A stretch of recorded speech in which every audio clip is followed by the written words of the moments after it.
Assalamualaikum dan selamat datang di Quadronesia. Di depan saya ada sebuah Nissan Kicks e-Power, sebuah solusi untuk berkendara ala mobil listrik. Tetapi untuk mereka yang masih merisaukan nanti mobil listriknya mau dicas di mana? Ya, karena mobil ini cukup unik. Dia menggendong mesin, ya mesin internal combustion juga, naturally aspirated, HR12, 3 silinder, itu mesinnya Nissan March ya, 1200 cc dengan tenaga 82 PS dan torsi sekitar 103 Nm. Ya, tapi mesin ini sebetulnya tidak menggerakkan kendaraan ini. Dia digunakan untuk mengecas mobil listrik ini. Ya, jadi mobil ini sendiri punya baterai sekitar 296 volt dan itu digunakan untuk menggerakkan dua roda di depan. Jadi kalau Anda ingin mobil listrik tetapi tidak ingin risau memikirkan harus ngecas di mana lah, harus pasang casan lagi di rumah, maka mobil ini adalah solusi yang tepat untuk Anda. Hal ini menyebabkan dia tidak dapat keringanan seperti mobil listrik yang platnya ada biru-birunya itu, juga tidak bebas ganjil genap, tapi tidak masalah karena konsumsi bahan bakar juga cukup irit. Jadi sekitar mungkin kalau kita konversi ke kilometer per liter jadi 20 km per liter. Mobil ini sendiri lampunya menggunakan LED multireflektor dan proyektornya menggunakan LED. Ya, tapi itu untuk fog lamp. Kemudian dia sudah dilengkapi dengan 2 titik sensor di depan. Ini sensornya agak unik nih ya, tersembunyi di balik sini. Ini desainnya intensional memang seperti ini. Kemudian dia sudah ada kamera depan karena dia dilengkapi dengan kamera 360. Dan untuk bisa kita perhatikan lagi, ini logo Nissan-nya ini di Mika seperti ini, itu ada alasannya. Karena di dalam sini ada radar untuk adaptive cruise control, yang dimana Nissan menyebutnya sebagai intelligent cruise control. Ya, mungkin kalau kita lihat bagian side lip seperti ininya, ini memang khas Nissan sekali, tapi agak mengingatkan kita sama Livina ya, Livina yang expander. Kalau kita lihat mobil ini juga punya detail-detail yang menarik, seperti kalau kita lihat ada tulisan Kicks juga di lampunya, lalu kemudian bannya sendiri menggunakan Dunlop Enasafe dengan ukuran 205/55 R17. Rem cakram ada di keempat roda dan bagian lip silvernya itu nyambung sampai ke bawah samping ya. Desainnya memang khas Nissan zaman sekarang, bagiannya yang melengkung di bagian akhir, lalu kemudian juga grill V-motionnya yang turun sampai ke bawah gitu, khas Nissan sekali. Cuma dia belum pakai logo Nissan yang terbaru. Dia memang belum dilengkapi dengan sunroof ataupun dengan panoramik kaca mati gitu ya. Berlanjut ke bagian belakangnya, lampu belakangnya sendiri sudah menggunakan LED. Ya, di sini kita juga bisa lihat logonya Kicks dan e-Power di bagian bawahnya. Sensor parkir ada 4 titik di belakang. Sudah ada wiper belakang dan spoilernya cukup terintegrasi dengan desainnya ya. Kalau kita lihat dia juga cukup bagus ini, desain talang airnya integrasi sama desain, jadi nggak kelihatan nggak nyambung banget, bagus. Nah, kalau kita berlanjut ke bagasinya, memang cukup luas karena mungkin baterainya tuh diletakannya tuh nggak terlalu mengganggu kawasan sini lah ya. Dan di dalam ada aki dan juga toolkit. Cuma sayangnya nggak ada ban serep ya. Tapi ini desainnya bagus, ini dia nyangkut begini supaya ngambil barang lebih gampang gitu loh. Untuk kuncinya khasnya Nissan dari dulu sampai sekarang, smart key-nya seperti ini. Ya, mobil ini sudah dilengkapi dengan smart key. Cuma sayangnya dia belum dilengkapi dengan smart entry yang kalau misalnya spionnya bakal otomatis ngelipat kalau misalnya kita kunci pintunya. Coba nggak apa-apa, kita langsung buka aja. Masuk ke dalam mobil, kita langsung bisa lihat kalau hampir semua material di door trimnya ini plastik keras, cuma materialnya cukup bagus, gak gampang meleot. Kemudian di sini dilapis bahan sejenis kulit dan di sini ada silver finish. Untuk bagian handle di bawahnya ada karet-karetan yang cukup lembut, handle-nya chrome, jendela auto hanya ada di driver, pengunci pintu, lalu kemudian pengatur spion elektrik. Dan di sini kalau kita perhatikan, ini ada lampu untuk blind spot monitoring. Ya, mobil ini memang sudah dilengkapi dengan blind spot monitoring. Jadi safety-nya cukup komplit sih sebetulnya lah ya. Kalau kita bisa lihat, fitur-fiturnya memang cukup komplit sih sebetulnya. Value for money-nya dapat sih, kita bisa lihat. Apalagi kalau kita masuk ke dalam, kita disuguhkan dengan material lembut di sini dengan jahit-jahitan asli, lalu kemudian setirnya juga sudah kulit. Nah, speedometernya pun masih analog biasa. Tapi di sini kita dapat MID full TFT yang cukup besar. Sebetulnya agak nanggung sih. Mungkin kalau menurut saya bisa lebih bagus lagi kalau semuanya sudah full TFT. Cuma nggak apa-apa lah. Ini udah sepertiga instrumen clusternya full layar semua. Duduk di sini cukup nyaman sebetulnya. Joknya sendiri mengandalkan kombinasi antara bahan kulit dan sintetis. Ya, kalau Anda bisa perhatikan, ya dia juga sudah ada side airbag. Nah ini sebetulnya bahan sintetis, cuma bahan sintetis yang bagus. Bahan kulitnya itu di sini. Jadi cuma bagian yang ini sama bagian yang ini yang kulit.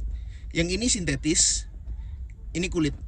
Jadi agak unik sih ngeliat kombinasi bahan sintetis dan kulitnya. Tapi selama bahannya itu tersentuh badan cukup lembut dan nyaman sih, saya sih nggak masalah.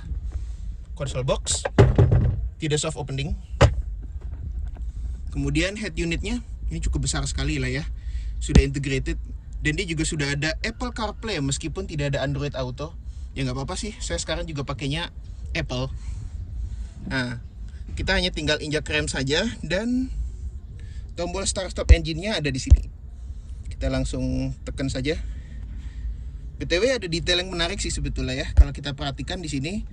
Karena di sini dia pakai bahan lembut dan jahit-jahitan asli. Jadi kalau kita naruh lutut kita nih nggak akan terlalu mengganggu gitu loh. Nah, kita tinggal nyalakan.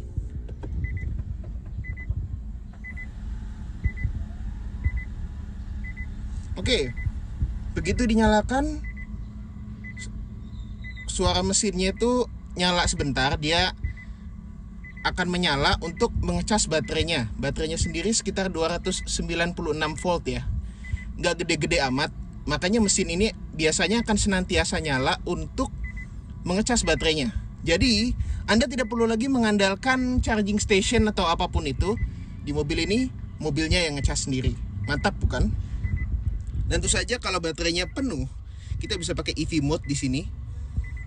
Nah, di sini juga ada drive mode-nya, kita bisa pilih. Dan enaknya, mobil ini punya one pedal operation, yang dimana kita hanya cukup pakai pedal gas saja, nanti dia bisa ngerem sendiri. Ya, dia mengandalkan regenerative braking sih sebetulnya. Sekarang kita nyalakan AC dulu karena di sini panas sekali.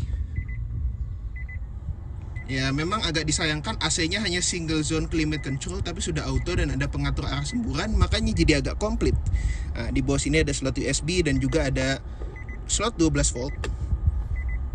Tuas transmisi ya sama seperti mobil-mobil hybrid kebanyakan lah ya, bentuknya kayak begini. Kayak Prius PHV aja bentuknya kayak begini. Nah, rem parkir sudah elektrik dan ada auto hold, cup holder untuk 2 gelas saja. Tapi bisa kita buka separatornya, jadi ini bisa untuk meletakkan barang-barang lain gitu loh. Kemudian console box. Nah, ini lebih padat ini nih. Jadi kalau dibandingkan dengan glove box di depan yang tidak soft opening, ini malah cenderung soft ngebukanya. Jadi detailnya cukup bagus. Di bawah juga sudah dilapis jenis fabric ya, bukan bludru itu. Kita coba tutup dulu pintunya. Di dalam sebetulnya cukup kedap sih. Audionya cukup mumpuni lah. Juga sudah ada Bluetooth juga pastinya. Spionnya juga sayangnya belum auto elektrokromatik, masih manual biasa. Kemudian untuk lampunya kalau kita lihat detailnya tuh dia pakai plastiknya putih susu seperti ini. Ini mengingatkan kita pada rumah-rumah lama, jadi kesannya bagus gitu loh. Dan dinyalakannya warnanya kuning seperti ini, memang seperti di kayak rumah lama ya. Ini detailnya bagus loh sebetulnya. Apalagi detailnya Nissan tuh biasanya font-fontnya itu tulisannya tuh bagus gitu loh. Nggak seperti mobil yang kesannya murah banget. Nah, sun visor penumpang sudah ada cermin dan kaca, jadi bisa dandan. Drivernya pun sama, sudah ada cermin dan kaca. Hand gripnya semuanya model retract. Cuma saja yang di belakang tidak dilengkapi dengan gantungan baju ya. Agak disayangkan sebetulnya. Kemudian untuk seatbeltnya sendiri semuanya sudah 3 titik. Bisa diatur tinggi rendahnya untuk yang di depan. Airbag ada 6. Ini kita bisa lihat ada pilar airbag, maksudnya curtain airbag. Jok belakangnya seperti ini. Sayangnya tidak ada armrest belakang, cuma nggak masalah sih sebetulnya. Karena salah satu hal yang paling asik untuk mobil ini adalah untuk drivernya. Nah, sekarang kita coba ulik dulu. Ini menunya cukup banyak sih sebetulnya kalau mau kita perhatikan lah ya. Kita bisa ngatur fitur-fitur safety-nya sebetulnya. Kita juga bisa mengatur suara untuk blind spot-nya dan juga untuk forwarder sendiri. Kemudian ini drive computernya. Untuk saat ini average-nya itu sekitar 12,6 km per liter lah ya. Ini juga bisa kita reset. Nah, karena dia juga sudah ada adaptive cruise control, ini di sini. Kalau misalnya kita aktifkan, itu nanti kita bisa ngatur jarak gitu loh. Hanya saja adaptive cruise controlnya dia ini baru aktif di kecepatan minimal 30 km per jam. Dan kurang bisa stop and go ya. Dia juga nggak ada lane keep assist, jadinya nggak bisa ngikutin jalur marka jalan. Agak disayangkan sebetulnya. Wipernya sudah intermittent tapi belum auto, dan lampunya sudah auto. Nah, untuk stability control tombolnya diletakkan di sini, dan juga ada headlamp leveling, jadi bisa diatur tinggi rendahnya. Untuk buka kap mesin dan isi bensin ada di bawah situ ya. Sekarang kita coba duduk di belakang.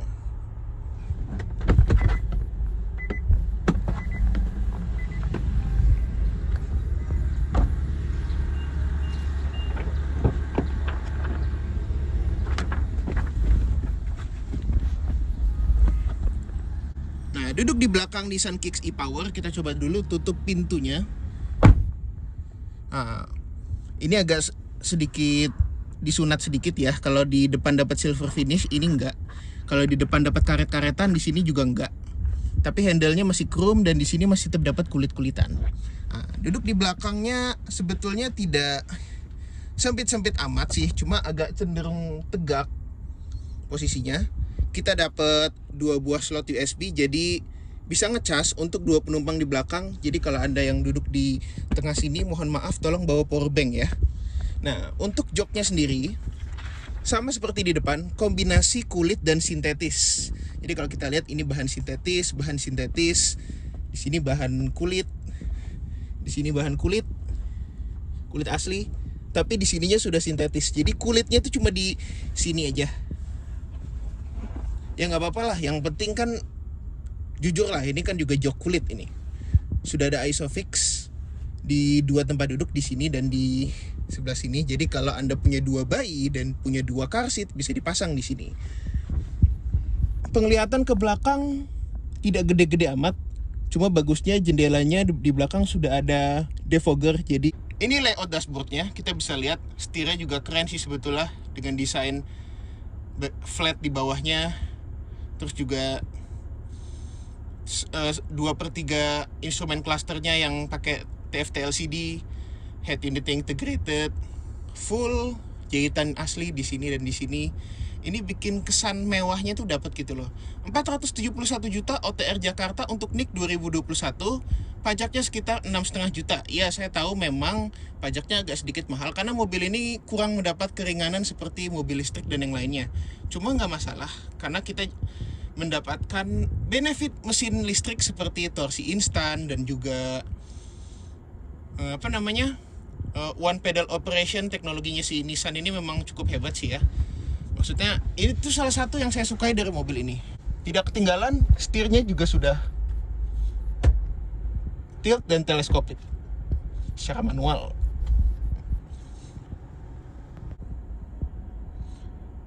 Jadi bisa kita simpulkan kalau mobil ini bisa menjadi solusi yang cukup baik bagi Anda yang ingin mobil listrik tapi masih bingung cara ngecasnya. Dan mobil ini cukup peace of mind kalau dibawa ke daerah. Anda nggak perlu nyari charging station karena memang belum tersedia di banyak tempat ya. Tapi oke, jadi apakah 471 juta sudah cukup worth it untuk semua fitur dan keunikan yang bisa kita dapatkan dari mobil ini, tergantung pilihan Anda. Kalau mau beli mobil ini, silakan hubungi nomor di bawah. Jangan lupa like kalau Anda suka video kami, subscribe di bawah kalau Anda belum, komen seperti netizen yang budiman ya. Karena jempolmu, harimaumu. Sampai jumpa di video kami berikutnya. Dah.